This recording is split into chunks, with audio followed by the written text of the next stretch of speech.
Pagi teman-teman. Pagi Pak. Nah, buat sekarang tuh kita tema pembelajarannya itu tentang sejarah Pancasila. Nah, sebelum kita masuk ke topik sejarah Pancasila, ada yang tahu nggak nih pengertian Pancasila itu apa? Saya Pak. Jadi menurut saya Pancasila itu awal dasar negara kita, dan secara artikel yang saya baca yaitu Panca yaitu 5 dan sila yaitu dasar. Jadi Pancasila itu adalah 5 dasar gitu Pak. Bagus banget Tauhid. Nah, dari pengertian yang Tauhid argumentasi, ada nggak sih dari teman-teman yang mau nambahin? Pak, menurut saya Pancasila itu ideologi resmi negara Indonesia, Pak, yang dimana ini tuh bisa dipuji sebagai pedoman moral untuk berbangsa dan bernegara, Pak. Udah, betul banget nih. Terima kasih ya buat kalian berdua yang udah bantu saya buat sedikit memberikan pengertian terhadap Pancasila. Pak, yang bertanya, kan kali ini kita bakal membahas tentang sejarah Pancasila. Nah, sejarah awal rumusan Pancasila itu gimana sih, Pak? Bagus juga sih Umi. Jadi sejarah Pancasila itu ada 3 rangkaian. Dan rangkaian yang pertama itu ada sidang BPUPKI, dilanjut dengan perumusan Piagam Jakarta atau yang biasa kita kenal dengan K39. Terus yang terakhir itu ada PPKI. Nah, dari teman-teman semuanya, ada yang tahu nggak sih sidang BPUPKI itu awalnya kayak gimana? Saya Pak mau jawab. Jadi perumusan Pancasila di sidang BPUPKI ini yang terjadi di tanggal 29 Mei sampai tanggal 1 Juni ini kayak gini Pak. Awalnya, BPUPKI dibentuk pada tanggal 1 Maret 1945 oleh Jenderal Kumakichi Harada dengan Doichizumi Kosakai. Tujuan pembentukannya adalah untuk menyelidiki pembentukan negara Indonesia merdeka. Namun, secara resmi BPUPKI ini berdiri pada tanggal 28 Mei 1945. Resminya pembentukan tentu saja membangkitkan semangat anggota yang terpilih dalam mempersiapkan kemerdekaan Indonesia. Dalam pembentukan organisasinya, sempat menuai kontrak dari pemuda anti Jepang dan membuat Kongres Pemuda seluruh Jawa yang menganggap harusnya persiapan kemerdekaan ini dilakukan sendiri dan bukan hadiah dari Jepang. Selain itu, ada niat dari pemerintah Jepang selain mendirikan BPUPKI, yakni mengawasi semua kegiatan pemuda dan wajib tunduk kepada pemerintah militer Jepang. Pembentukan BPUPKI ini dapat dikatakan sebagai sejarah penting dalam mempersiapkan kemerdekaan Indonesia. Total anggota BPUPKI ada 67 orang, 7 diantaranya merupakan orang Jepang yang memiliki tugas mengawasi jalannya sidang dan hasil kesepakatan, sedangkan 60 anggota lainnya merupakan orang-orang yang terpilih dan mewakili setiap wilayah Indonesia, termasuk golongan organisasi tertentu. Nah, ini merupakan daftar nama anggota-anggota BPUPKI yang berperan aktif mengikuti perumusan dasar-dasar negara. Tugas utamanya BPUPKI ini adalah untuk mempelajari ragam aspek politik, ekonomi, peraturan pemerintah, membahas rancangan dasar negara Indonesia, dan melakukan konsepsi dasar negara dan dari anggota BPUPKI. Setelah BPUPKI berdiri pada tanggal 28 Mei 1945, sidang pertamanya dilakukan pada tanggal 29 Mei sampai 1 Juni 1945. Adapun runtutan sidang tersebut yakni mendengarkan pidato dari 3 tokoh, yaitu ada Muhammad Yamin, Supomo, dan Insinyur Soekarno. Sidang pertama yang dilakukan pada tanggal 29 Mei 1945. Pada sidang ini, Muhammad Yamin memukakan rumusan 5 asas dasar negara kebangsaan Republik Indonesia, yaitu ada perikebangsaan, perikemanusiaan, periketuhanan, perikerakyatan, dan yang kelima ada kesejahteraan rakyat. Namun, tidak cukup sampai di situ.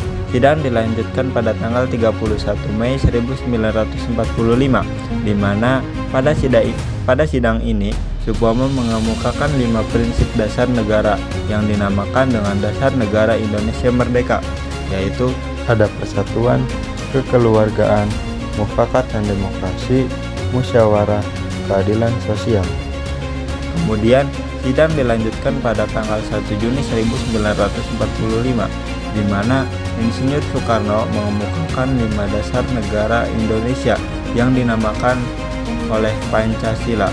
Nah, isinya yaitu yang pertama, ada kebangsaan Indonesia, yang kedua, peri kemanusiaan, yang ketiga, demokrasi, yang keempat, kesejahteraan sosial, dan yang kelima, ketuhanan yang Maha Esa. Pada tanggal 14 Juli 1945 diadakan sidang kedua BPUPKI. Kemudian dapatlah 3 hasil dari musyawarah panitia kecil tersebut, seperti pernyataan terkait Indonesia Merdeka, kemudian pembukaan Undang-Undang Dasar dan batang tubuh Undang-Undang Dasar. Nah, setelah semua sidang dilakukan dan mendapatkan hasil-hasil sebagai rumusan pembentukan negara, maka pada tanggal 7 Agustus 1946 BPUPKI dibubarkan dan digantikan dengan PPKI yang diketuai oleh Insinyur Soekarno. Inilah pembahasan kita mengenai informasi anggota BPUPKI dan tugas-tugas yang dihasilkan dalam sidang pentingnya.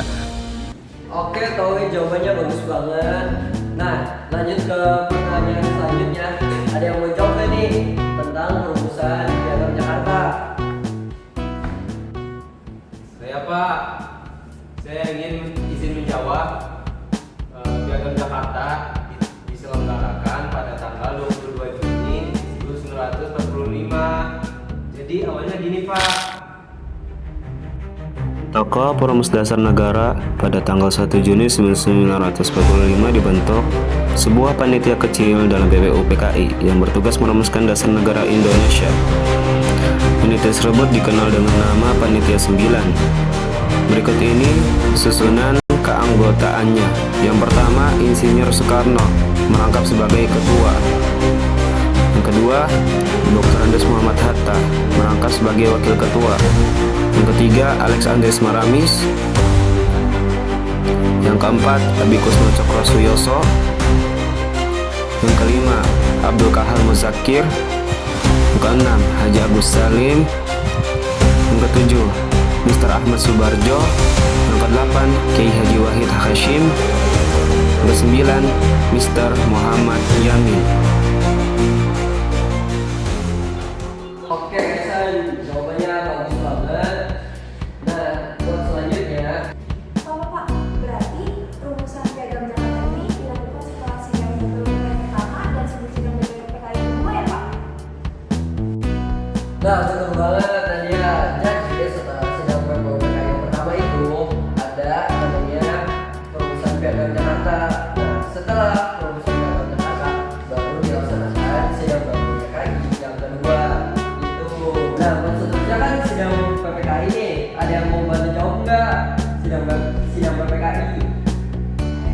Pak, izin menjawab. Jadi PPKI itu dibentuk pada tanggal 9 Agustus 1945 dan mengadakan 3 kali sidang, yaitu pada tanggal 18, 19, dan 22 Agustus 1945. Lalu begini Pak. Setelah BPUPKI dibubarkan, pemerintah Jepang atas perintah Jenderal Terauchi membentuk Panitia Persiapan Kemerdekaan Indonesia atau yang biasa kita kenal dengan PPKI atau Dokuritsu Junbi Inkai. Para anggotanya akan dipilih langsung oleh Jenderal Terauchi, penguasa perang tertinggi di Asia Tenggara yang kedudukannya di Saigon, Vietnam. Untuk menyempurnakan PPKI, pada tanggal 9 Agustus 1945, Insinyur Soekarno dan Dr. Andes Muhammad Hatta dan Rajiman Widyodiningrat dipanggil ke dalam Vietnam oleh Jenderal Terauchi. Dalam pertemuan itu, Insinyur Soekarno diangkat menjadi ketua PPKI dan Muhammad Hatta menjadi wakil ketuanya.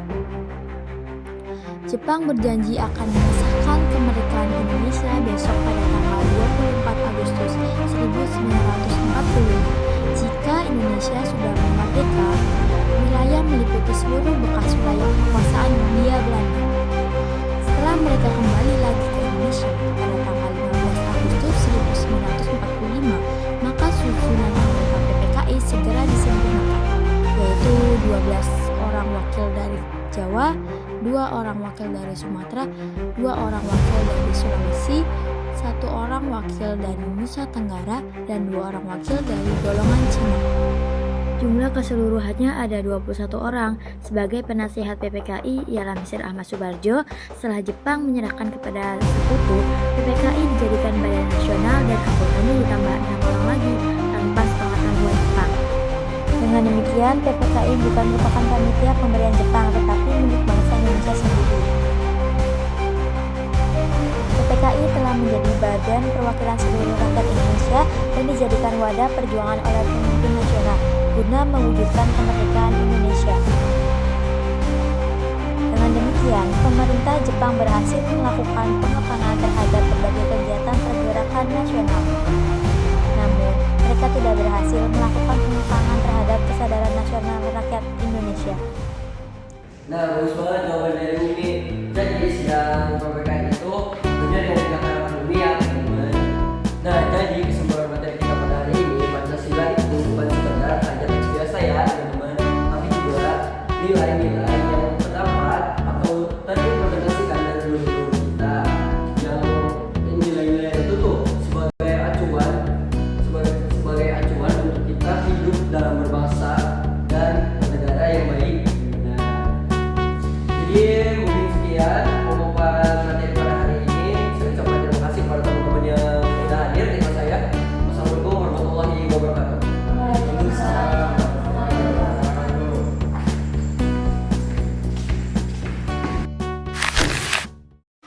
Pancasila sebagai dasar negara Indonesia memiliki nilai-nilai luhur yang relevan sepanjang masa, tetapi implementasinya menghadapi berbagai tantangan di era modern, terutama di tengah perkembangan teknologi dan globalisasi. Yang pertama ada sila ketuhanan yang Maha Esa. Sila ini menyatakan bahwa bangsa Indonesia mengakui keberadaan Tuhan dan membiarkan penduduknya untuk beragama dan beribadah sesuai keyakinan masing-masing. Nilai ini menjunjung tinggi toleransi, saling menghargai dan toleransi antar umat beragama. Tantangan yang dihadapi dalam sila ini antara lain intoleransi dan fanatisme sempit, penyalahgunaan media sosial, dan juga formalitas agama. Kedua ada sila kemanusiaan yang adil dan beradab. Sila ini mengakui persamaan hak, derajat, dan juga kehidupan manusia. Nilai ini mendorong sikap saling menyayangi, tidak merasa dan tidak sembarangan terhadap orang lain. Tantangan yang dihadapi dalam sila ini diantara lain individualisme, tindakan tidak manusiawi seperti konflik atau pembunuhan, dan juga ketidakadilan sosial. Yang ketiga ada sila persatuan Indonesia. Sila ini menempatkan persatuan, kesatuan, dan kepentingan bangsa Indonesia di atas kepentingan pribadi dan juga golongan. Nilai ini juga menunjukkan rasa cinta tanah air dan bangga menggunakan produk Indonesia. Tantangan yang dihadapi sila ini diantara lain polarisasi politik, lalu konflik suku dan golongan, dan juga masuknya budaya asing yang tidak sesuai dengan nilai-nilai leluhur. Yang keempat adalah sila kerakyatan yang dipimpin oleh hikmat kebijaksanaan dalam permusyawaratan perwakilan. Sila ini menetapkan musyawarah untuk mencapai mufakat dalam setiap pengambilan keputusan yang menyangkut kepentingan bersama. Nilai ini juga menetapkan bahwa setiap warga negara Indonesia memiliki hak kedudukan dan kewajiban yang sama. Tantangan yang dihadapi dari sila keempat ini diantara lain adalah masih adanya pengambilan keputusan pihak, masih adanya